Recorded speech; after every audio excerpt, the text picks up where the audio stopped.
కవిత CBI కస్టడీకి సంబంధించిన breaking news చూస్తున్నాం. సిబిఐ కస్టడీకి బీఆర్ఎస్ ఎమ్మెల్సీ కవితను ఇవ్వడానికి సిబిఐ కోర్టు ఆర్డర్స్ ఇచ్చింది. 3 రోజుల కస్టడీకి కోర్టు అనుమతినిచ్చింది. ఈ నెల 15 వరకు సిబిఐ కస్టడీలో కవిత ఉండనున్నారు. 5 రోజుల కస్టడీ కోరింది సిబిఐ. అయితే 3 రోజుల కస్టడీకి అనుమతినిచ్చింది సిబిఐ కోర్టు. నిన్న తీహార్ జైల్లో కవితను సిబిఐ అరెస్ట్ చేసింది. ఆల్రెడీ ఈడీ అరెస్ట్ చేసింది. 2 సార్లు ఈడీ తమ కస్టడీలోకి తీసుకొని విచారించింది. ఆ తర్వాత జ్యుడిషియల్ రిమాండ్లోనే కవిత ఉన్నారు. ఏప్రిల్ 23 వరకు కవిత జ్యుడిషియల్ రిమాండ్ను పొడిగిస్తూ ఈడీ కోర్టు ఆదేశాలు జారీ చేసింది. అయితే సిబిఐ అరెస్ట్ చేసింది. ఇప్పటికే సిబిఐ ఈ నెల 6వ తారీఖున విచారించింది. అలాగే కొన్ని నెలల క్రితం హైదరాబాద్లో కూడా సిబిఐ విచారించింది. ఇప్పుడు నిన్న సిబిఐ కవితను అరెస్ట్ చేస్తున్నట్టుగా ప్రకటించింది. 5 రోజుల కస్టడీ కోరింది. అయితే సిబిఐ కోర్టు 3 రోజుల కస్టడీకి మాత్రం అంగీకరించింది. దీనిపై మరింత సమాచారం మా ప్రతినిధి రామకృష్ణ అందిస్తారు. రామకృష్ణ, 3 రోజుల సిబిఐ విచారణ ఏ విధంగా ఉండే అవకాశం ఉంది? కన్ఫ్రంటేషన్ ఉండే అవకాశం ఏమైనా ఉందా? ఇక ఢిల్లీ మద్యం కుంభకోణం కేసులో అనేక ఆధారాలు సేకరించినటువంటి సిబిఐ తన వాదనలు వాడి వేడిగా రాజధాని కోర్టులో వినిపించింది. ఈ నేపథ్యంలో సిబిఐ ఈ కస్టడీకి కవితను 3 రోజుల పాటు అనుమతిస్తూ రోజవని కోర్టు జడ్జి నిర్ణయం తీసుకున్నారు. మరి ఈ మేరకు ఆమెను 3 రోజుల పాటు సిబిఐ విచారిస్తుంది. మరి 15వ తేదీన తిరిగి కవితను కోర్టుకి హాజరుపరచాల్సిన అవసరం ఏర్పడింది. అయితే ఇక్కడ ప్రధానంగా చూసుకున్నట్టుగైతే ఈ కేసులో కవిత యొక్క పాత్రను క్లియర్ గా సిబిఐ ఇక్కడ వెల్లడించింది. కవిత సంబంధించినటువంటి అనేక అంశాలపై కోర్టులో వాదనలు వాడి వేడిగా జరిగాయి. ఒకవైపు విక్రమ్ చౌదరి కవిత తరపున, మరోవైపు సిబిఐ తరపున న్యాయవాదులు కూడా గట్టిగా వాదనలు వినిపించారు. కవిత పాత్రను ఇందులో చాలా స్పష్టంగా చెప్పడం జరిగింది. దాంతోనే ఇక్కడ సిబిఐ కోర్టు జడ్జి కవిత విషయంలో పిటిషన్లను కూడా కొట్టేశారు. ఇక అంతేకాకుండా ఆమె పిటిషన్ల విషయంలో 3 పిటిషన్లు వేసి 3 పిటిషన్లు కూడా కోర్టు కొట్టివేయడం జరిగింది. కోర్టు కొట్టివేసిన తర్వాత మద్యం కేసులో రాసినటువంటి కవితకు ఇక సిబిఐకి కస్టడీకి ఇచ్చేశారు. ఇక దీంతో పాటు ఈ వాదనలు దాదాపుగా చాలా వాడి వేడిగా జరిగాయి. మరి విజయ్ నాయర్ తో కలిసి ఈమె చాలా పథకాలు చేశారు. మరి ఆ శరత్ చంద్రారెడ్డిని 50 కోట్లు ఇవ్వాలని చెప్పేసి డిమాండ్ చేశారు. దాంతో పాటు 14 కోట్ల ల్యాండ్ ని కొనుగోలు చేయాలని చెప్పేసి కూడా శరత్ చంద్రారెడ్డిపై ఒత్తిడి తీసుకొచ్చారని చెప్పేసి కూడా ఈ సందర్భంగా సిబిఐ వాదనలు వినిపించింది. అంతేకాకుండా ఈ సౌత్ గ్రూప్ లో ఈమె పాత్ర స్పష్టంగా ఉందనడానికి 100 కోట్ల రూపాయలు సమీకరించారని, ఈ అంశాన్ని బుచ్చిబాబు ఆడిటర్ వాంగ్మూలం ఇచ్చారని చెప్పేసి చెప్పడం జరిగింది. మరొక విషయం చూసుకున్నట్టుగైతే దాదాపుగా మాగుంట శ్రీనివాసులు రెడ్డి కవిత సూచనతోనే మాగుంట శ్రీనివాసరెడ్డి 25 కోట్ల రూపాయలు అందజేశారని చెప్పేసి కూడా వాంగ్మూలంలో వెల్లడించారు. కవిత అరెస్టులో నిబంధనల ఉల్లంఘన ఎక్కడా జరగలేదని చెప్పేసి కూడా ఈ సందర్భంగా రోజవెన్యూ న్యాయమూర్తికి సిబిఐ చెప్పడం జరిగింది. మరి ఇంకా అందుకు సంబంధించిన వాట్సాప్ సంభాషణలు ఏవైతే ఉన్నాయో కవితకు, అలాగే ఈ మద్యం కుంభకోణం కేసులో ఉన్న నిందితులకు మధ్య వాట్సాప్ సంభాషణలన్నింటినీ కూడా సిబిఐ మొత్తంగా కూడా అన్నింటినీ సేకరించి ఈ రోజు కోర్టు ముందు ఉంచింది. ముఖ్యంగా చూసుకుంటే ఈ కేసులో కవిత పిఏ కౌశిక్ వాంగ్మూలం ఇచ్చారని, అభిషేక్ సూచనతోనే ఆప్కు డబ్బులు ఇచ్చినట్లు అశోక్ తెలిపాడని కోర్టుకి చెప్పారు. మరి ఇంకా దీంతో పాటు అలాగే ఇండో స్పిరిట్ లో 33% వాటా ఉన్నట్లు బుచ్చిబాబు చెప్పారని కోర్టుకు వివరణ ఇచ్చారు. ఈ విషయాలను ఇప్పటికే ఛార్జ్ షీట్ లో సిబిఐ దాఖలు చేసిందని కూడా ఈ అంశాన్ని కోర్టు దృష్టికి తీసుకురావడం జరిగింది. ఇక సీఎం కేజ్రీవాల్ మద్యం వ్యాపారులకు సీఎం కేజ్రీవాల్ కలిపింది కూడా కవితే. అయితే గతంలో ఎన్నడూ కూడా ఎన్ఫోర్స్మెంట్ డైరెక్టరేట్ కూడా ఇన్ని విషయాలను కోర్టు దృష్టికి తీసుకురాలేదు.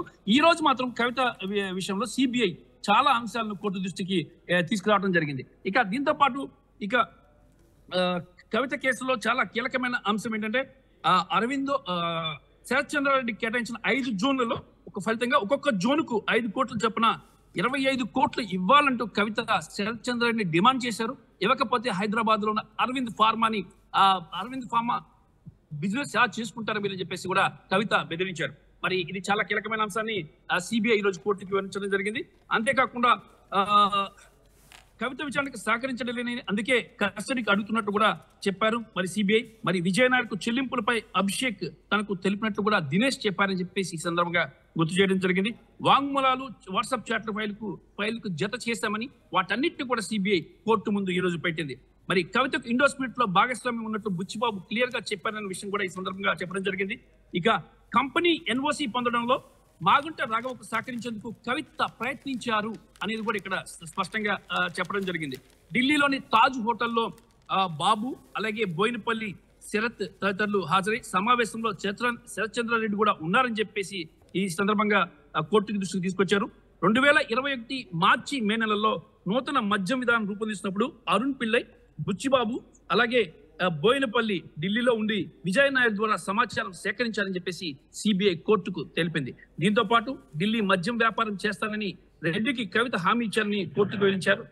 సిబిఐ మద్యం కేసులో దర్యాప్తులో వెల్లడైన డిజిటల్ ఆధారాలను కూడా కోర్టుకి దృష్టికి తీసుకొచ్చింది సిబిఐ. సరే, ఏది ఏమైనా సరే సిబిఐ అయితే ఈ రోజు అనేక అంశాలను కోర్టు దృష్టికి తీసుకొచ్చిందంతో కోర్టు వీటన్నిటిని కూడా పరిగణలోకి తీసుకొని కొంతసేపు సమయం తీసుకున్న తర్వాత దీనిపై తీర్పును రిజర్వ్ చేయడం జరిగింది. రిజర్వ్ చేసే గంట తర్వాత దీనికి సంబంధించిన తీర్పుపై 3 రోజుల పాటు కస్టడీ ఇస్తూ సిబిఐ కస్టడీకి ఇస్తూ మరిన్ని వివరాలు సేకరించాలని చెప్పేసి సిబిఐని ఈ 3 రోజుల్లో కవితను మాత్రమే విచారించే అవకాశం ఉందా? కవితతో పాటు కన్ఫ్రంటేషన్ చేసే అవకాశం ఏమన్నా ఉందా? కేజ్రీవాల్ కూడా ఇద్దరిని కలిపి విచారించే అవకాశం ఏమన్నా ఉందా? డెఫినెట్ గా ఉంటుంది. ఎందుకంటే ఇది చాలా విషయాలు సిబిఐ సేకరించింది. ఈ నేపథ్యంలో అనేక అంశాల మీద సిబిఐ సేకరించిన అంశాలు కూడా కవితకి ఢిల్లీ ముఖ్యమంత్రి అరవింద్ కేజ్రీవాల్ కూడా వీటిలో ఉన్నారు. మరి ఈ మద్యం వ్యాపారాన్ని అరవింద్ కేజ్రీవాల్ కలిపింది కూడా కవితని చెప్పేసి కూడా సిబిఐ గమనించింది. ఈ నేపథ్యంలోనే దీనికి సంబంధించి కవితకి సంబంధించిన అనేక అంశాలు, కుటుంబ వ్యాపారాలు కానీ వీటన్నిటిని కూడా సంబంధించి కూడా సిబిఐ దగ్గర వివరాలు ఉన్నాయి. మరి కేజ్రీవాల్ ని కవితని కలిపి సిబిఐ విచారించే అవకాశాలు కనిపిస్తున్నాయి. తిహార్ జైల్లో విచారించే అవకాశాలు కూడా ఉన్నాయి. మరి కేజ్రీవాల్ కి సంబంధించిన పిటిషన్స్ అన్నిటి కూడా ఈ ఆధారాల నేపథ్యంలోనే ఆయన పిటిషన్ కూడా కొట్టివేయడం జరిగింది. ఇక బెయిల్ అంశానికి సంబంధించి చాలా కష్టమని చెప్తున్నారు. ఇన్ని అంశాలు తెర మీదకి వచ్చిన తర్వాత కోర్టు కూడా చాలా సీరియస్ గా ఉంది ఈ విషయాల్లో. ఎటువంటి పరిస్థితుల్లో కూడా బెయిల్ కానీ కవితకి సంబంధించిన ఎలాంటి అభ్యర్థనలు కానీ వినడానికి కోర్టు సిద్ధంగా లేదని చెప్పేసి కూడా తెలుస్తోంది.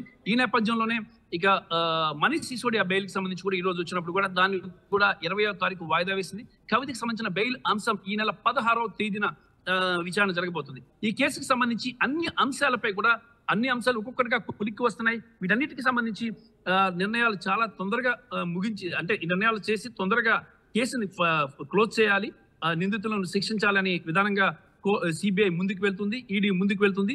సిబిఐకి ఈడీకి కూడా కేంద్రం నుంచి కూడా ఒత్తిడి ఉంది ఈ కేసుని త్వరితగతిన ఫినిష్ చేయాలని చెప్పేసి. ఈ నేపథ్యంలోనే ఇక అరవింద్ కేజ్రీవాల్ ని కవితను కూడా విచారిస్తారని కూడా సమాచారం అందుతుంది. రోహిత్. రైట్ రామకృష్ణ, సిబిఐ కస్టడీకి బీఆర్ఎస్ ఎమ్మెల్సీ కవితను ఇవ్వటానికి కోర్టు అంగీకరించింది. 3 రోజుల కస్టడీకి అనుమతినిచ్చింది కోర్టు. ఈ నెల 17 వరకు సిబిఐ కస్టడీలో ఉంటారు కవిత. 5 రోజుల కస్టడీని కోరింది సిబిఐ. అయితే కోర్టు మాత్రం 3 రోజుల కస్టడీకి అంగీకరించింది. నిన్న తిహార్ జైల్లో కవితను సిబిఐ అరెస్ట్ చేసింది. ఆ తర్వాత 5 రోజుల కస్టడీని కోరడంతో 3 రోజుల సిబిఐ కస్టడీకి సిబిఐ కోర్టు అంగీకరించింది.